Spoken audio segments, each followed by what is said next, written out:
Today's video is a beginner's guide to compression.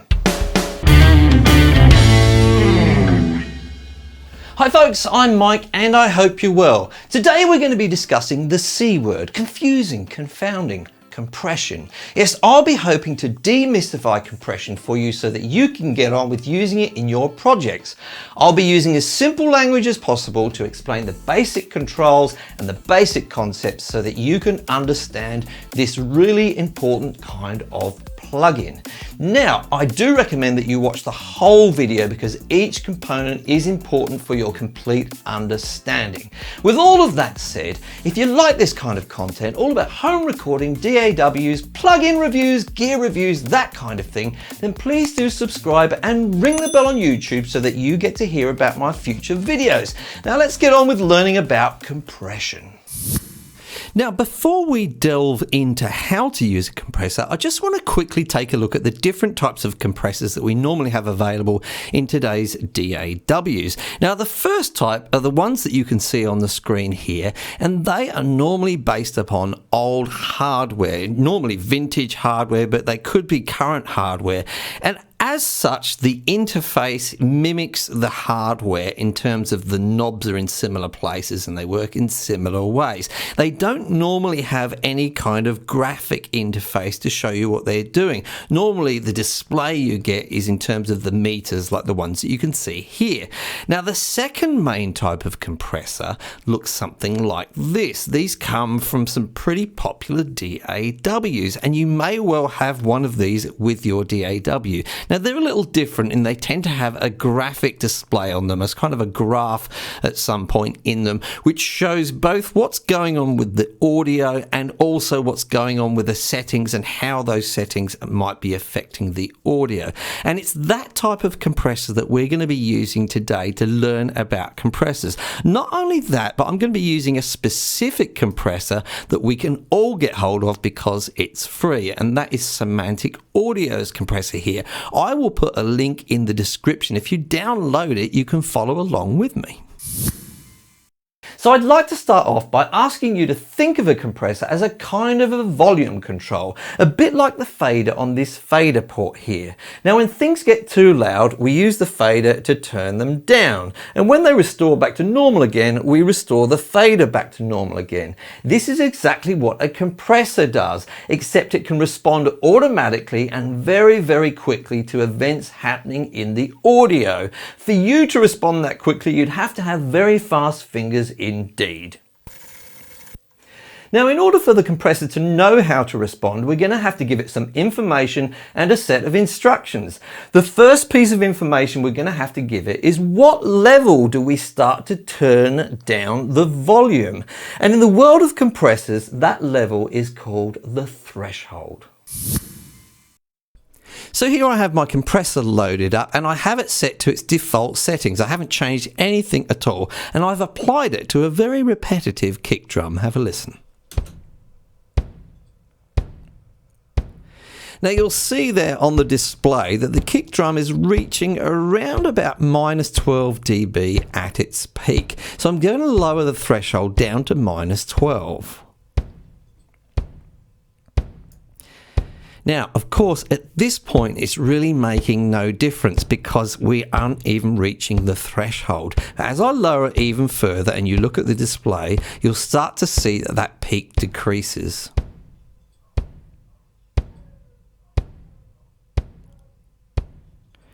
Here I am at minus 25 dB, and you can see that the peak of the kick drum is significantly decreased, and that is because it is going over that threshold and then being decreased.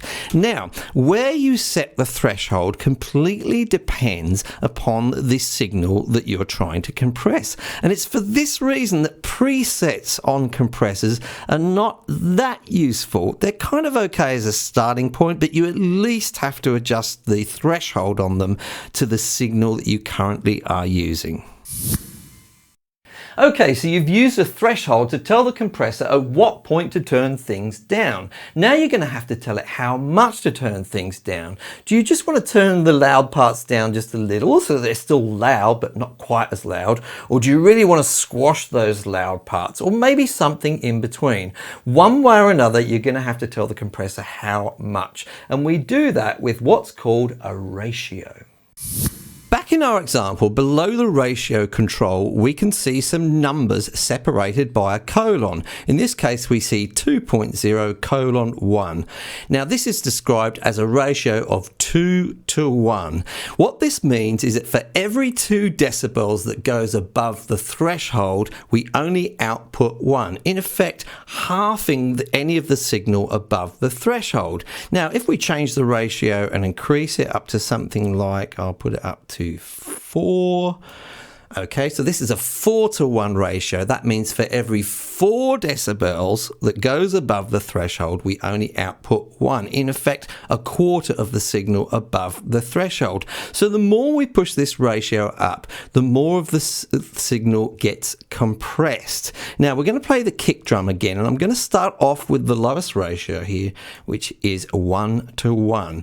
Now what this means is that nothing is being decreased at all once we hit the threshold, so no compression is happening. Let's go up to 2 to 1 and see the effect. Okay, so hopefully you can see the effect there. Now let's go up to 4 to 1. Here, even more of the signal is being compressed. Now let's push it up to the limit on this compressor, which is 20 to 1. Now at this point, so much of the signal is being compressed that in effect it's doing something that we call limiting. Now a limiter is another type of plugin actually which just doesn't let anything go past the threshold at all, and that is for a different video.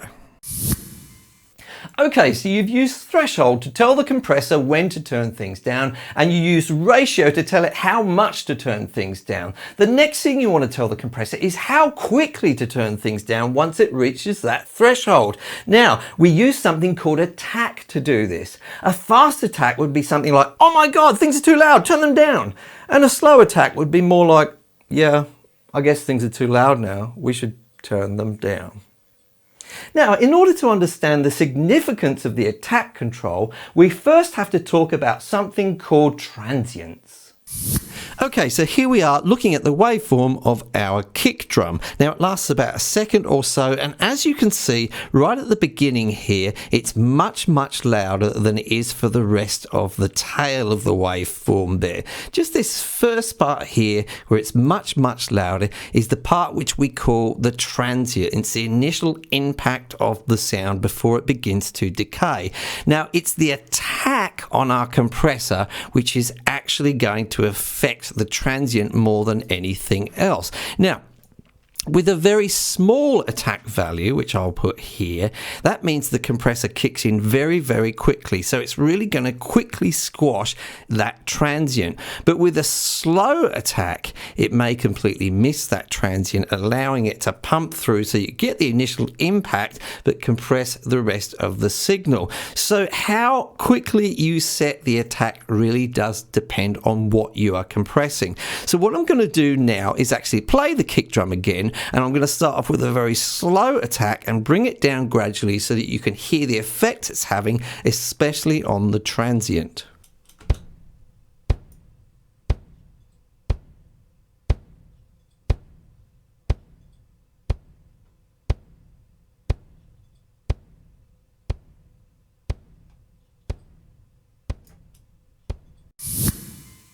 So we've told the compressor at what point to start working and how much to reduce the volume by, and we've even told it how quickly it should start doing that. Now we need to tell it how quickly it should return back to normal.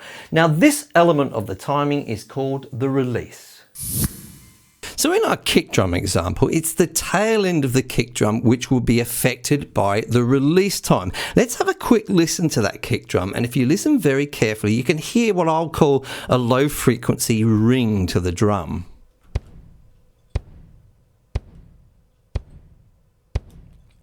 Now, it's that tail end of the sound which will be affected mostly by our release time. So what I'm going to do, I'm going to play the kick drum and I'm going to start off with a very short release time. What that will do is it will mean the compressor will go back to a normal state very, very quickly, and so we will get to hear that tail end. However, as I increase the release time, you will hear that that tail end is compressed and we really don't get to hear it. So have a listen.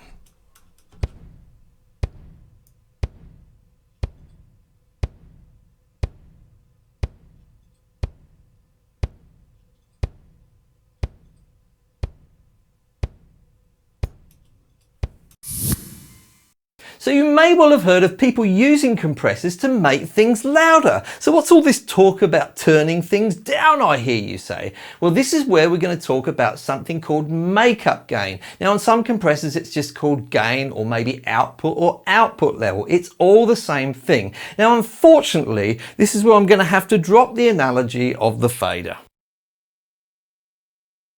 So let's take a look at this simplified view of an audio wave. We can see that most of it hovers around about here, but we do have a very loud section just here. Now it's important to recognize that we don't so much perceive how loud things are from those top peaks so much as we do from the average volume. So to make things sound louder, it's desirable to increase that average volume. So let's say I'd like this point here, which is currently around about -50, to be up here at -30. As I push my fader up, I encounter a problem. Those loud peaks are now going above 0. In other words, they are clipping. And of course, clipping is one of the most undesirable things in audio, and we don't want it. So this is where the compressor comes in. If I set a threshold and use my compressor to reduce those loud peaks, then I can safely use my makeup gain to increase the overall volume without peaking.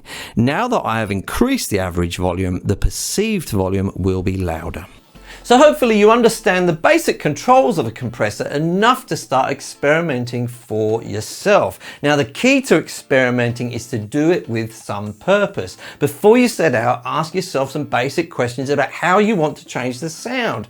How much do you want to compress the signal? How quickly? How much of that transient do you want to hear? How much of the tail do you want to hear? All of the answers to these questions should relate to controls on the compressor, and hopefully you'll start to get some good results quite quickly. Now if you did like this video and you'd like to thank me, then do hit the like button. If you think other people could benefit from this video, then please do go ahead and share it in as many places as you can. If you like this kind of content, then please do subscribe and ring the bell on YouTube so that you get to hear about my future videos. Now if you've got any questions at all about compression, then please do ask in the comments down below and I'll do my very best to answer them for you. I do expect to make some more advanced tutorials on compression in the future, so please keep watching to see those, and I'll see you in the next video.